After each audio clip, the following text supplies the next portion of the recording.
Tom, the terrible, we don't hear that one often. During the first half of last night's win over the Ravens, Tom Brady was captured throwing a tirade on the sideline after he missed a deep pass to Julian Edelman. It's not the first time Brady's been fired up during a game.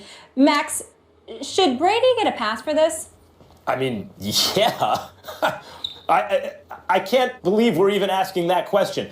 Tom Brady is the greatest quarterback who ever lived. I think that's probably the best argument you can make for any quarterback is that Brady is number one. He's a four-time Super Bowl champion. He's an extremely competitive guy. Sometimes I don't like when he shows up receivers. Personally, I think, all right, you showed that guy up publicly a little bit, and maybe it wasn't even that guy's fault. But it's the same way when Popovich says something, we give him a pass because of the equity he built.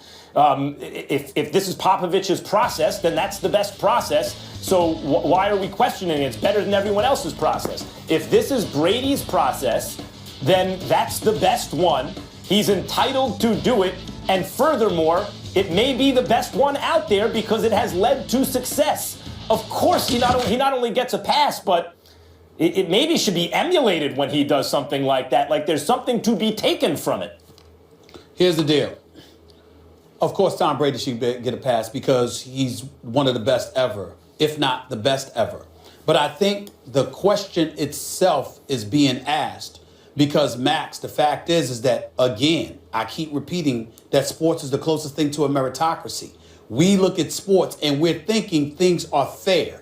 And so if you're going to judge an Odell Beckham Jr., even though he's a receiver and far more demonstrative than Tom Brady in my estimation, or the T.O.s or Ocho Cincos from the past and others, then people are saying, wait a minute, what you say about these individuals, how you label and characterize these individuals. Why is it that you're so quick to do that, but you're not so quick to do that with Tom Brady? Now, to me, he's great.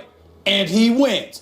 I don't give a damn what he does because he backs it up. And his willingness to hold individuals accountable resonates. Not to mention the fact that when he's usually demonstrative, it's usually in celebration of something team-oriented or when somebody falls short of fulfilling their responsibility. And as the quarterback and as the leader of the team, he has every right to do that. The flip side is that's not the excuse people use for condemning others while giving Tom Brady a pass. And that's the problem. I want to address that. You said, why are people so quick? I'm not so quick at all. In fact, I'm so slow. In other words, I'm slow to recognize that Tom Brady gets away with that he has built enough equity that it's Tom Brady. Forget about even the position, or it's Greg Popovich or someone like that. If Odell Beckham Jr., who I've been saying is the best receiver in football, he's on the Giants, my team, I love the Giants and love watching Odell play.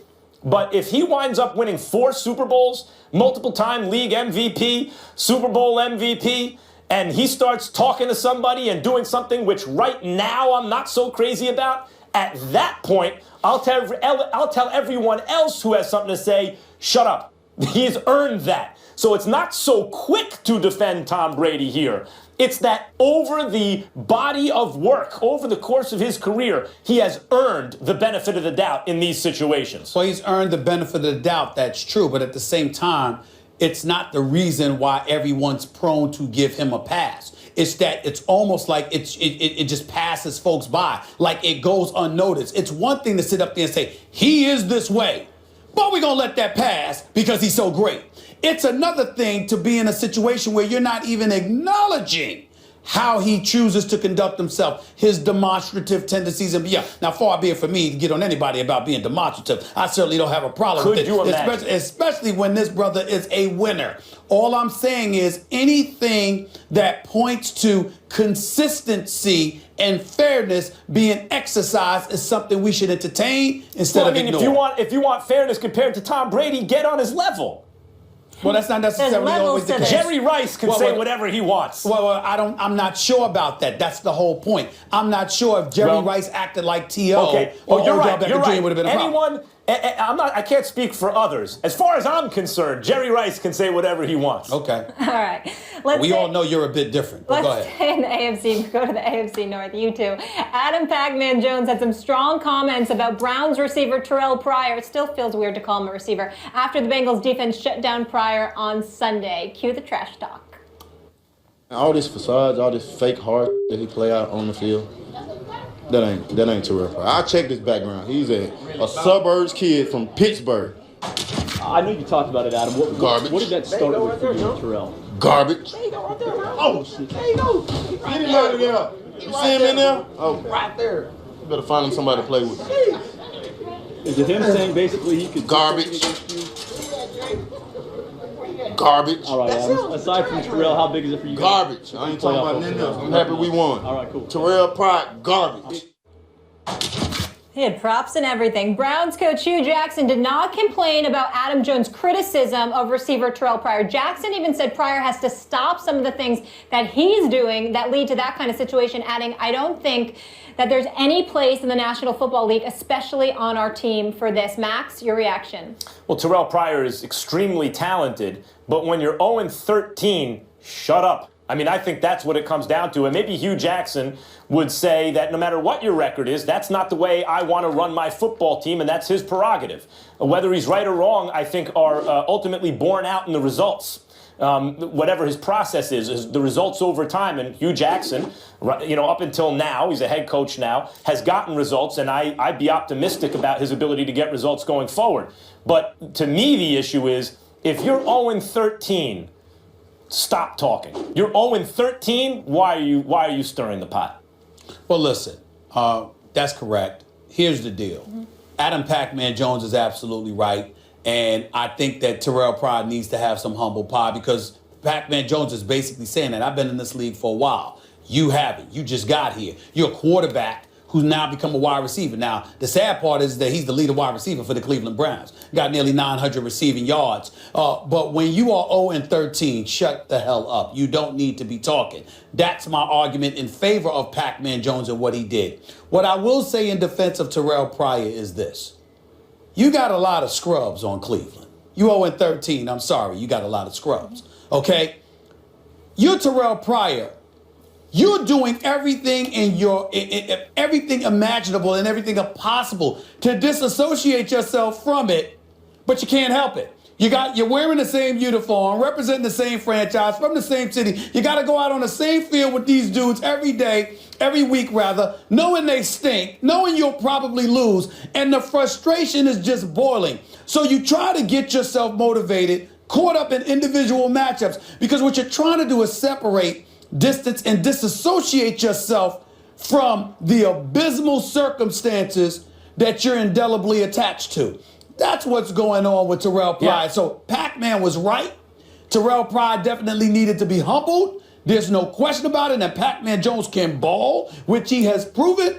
But what I would say to Pac-Man Jones is when you go home and really think about it, let it go, which I'm sure he will, because this brother's so miserable. You know what I'm saying? Yeah. You wouldn't wish 0-13 on anybody. That's what it is. 2 points. I want to make two quick points about this. One, the fact that Pac-Man Jones' background is worse than Terrell Pryor, so he somehow has more of a right to talk that way. Look, Sugar Ray Leonard did not come from as bad circumstances as some of the other fighters he fought, but he beat them pretty good. So, that's one.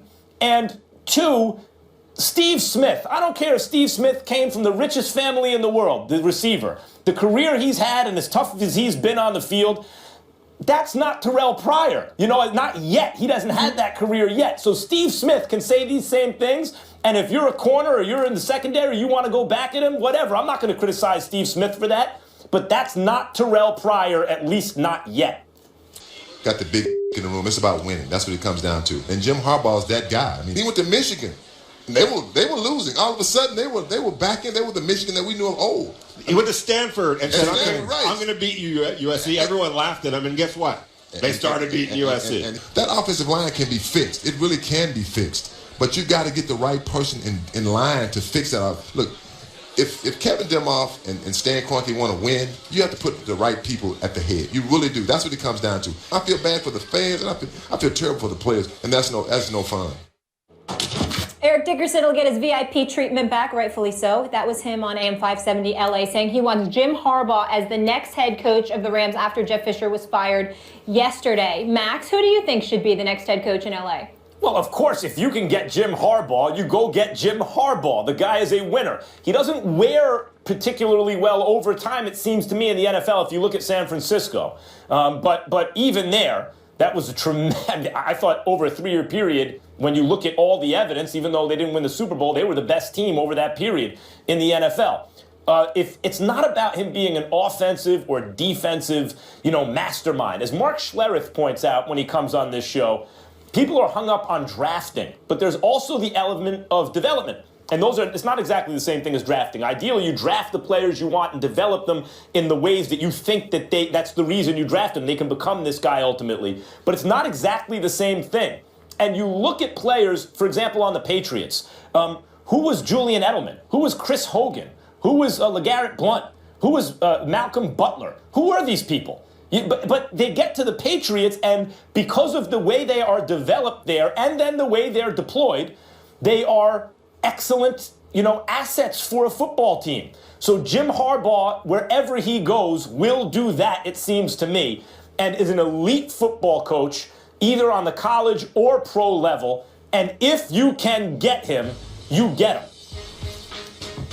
Well, you really stepped out on a limb there, and so am I, because I completely agree with you. You want to go and get Jim Harbaugh, and the reason why you want to go and get Jim Harbaugh, and I feel sorry for saying this because part of me doesn't want him to leave the kids at Michigan and what he's built there. I'd like to see him win a national championship before he gets. I mean, we rave about Jim Harbaugh, and I love him. I think he's a great, fantastic coach, but he didn't win a national championship at Stanford. He didn't win the Super Bowl championship at San Francisco. He hasn't won a national championship or been in the playoffs at Michigan, even though it's year 2, and he's clearly done a phenomenal job. So why should he be the ideal individual in Los Angeles? It's very, very simple. Because he got robbed in San Francisco. The fact of the matter is the San Francisco 49ers, they sat up there and they made him the scapegoat. Trent Baalke and Chip Kelly shouldn't be there, as far as I'm concerned. What they did to Jim Harbaugh is an absolute travesty. And the fact that he could end up in Los Angeles, out on the West Coast, in the same division as the San Francisco 49ers, I think would be poetic justice. And I think it's something that we all should clamor to take place. I definitely think that's the way to go. One comment about that, Stephen A. There are managers and coaches in every team sport who mean a tremendous amount to turning around the fortunes of the team. I think about Billy Martin in baseball. He was worth, he could take a last place team the year before, and just through not even acquiring players, using them certain ways and just being a brilliant baseball guy, win the division the very next year, come in second place, just a total turnaround that's unlike anybody else. And I think Harbaugh is that kind of guy. He's so intense, he can do that immediately. Like that year, you go from terrible to really, really good. But Billy Martin was not a long-term answer for a franchise or a team because the intensity burnt those guys out. And the only reservation I have for Harbaugh's candidacy as a head coach in the NFL is in college with the turnaround of players, the turnover rather, every several years, and the fact that they are college kids and you can coach them a certain way, that intensity maybe wears better. And I wonder if in the NFL, it's not that I would ever pass on Harbaugh, I would take him, he'll make you good right away. But it will be interesting to see if and when he has his next stop at the NFL level, whether that wears well over time. And maybe it's with the front office that it doesn't wear well, I don't know. But it seems to me it's possible that his level of intensity will make you great for 3 or 4 years, and then it may be time to move on. I'd like to see him again in the NFL. It'll be interesting to see their laundry list of candidates right now, former coaches and obviously coordinators. But what an opportunity to turn around football in the city of Los Angeles, that sunshine. Well, obviously a lot of work to do. Here's the beauty of it. There's nowhere to go but up. Exactly. It's been so awful. The bar is It's set been nice so awful. and low. The bar is set nice and low. And Jim Harbaugh is like the Larry Brown of football. He's Mr. Fix-It. Let's see what he does. Let's see if that's something that he would take. But they would be smart to extend the opportunity to. It'll be interesting to see how it plays out. Coming up next.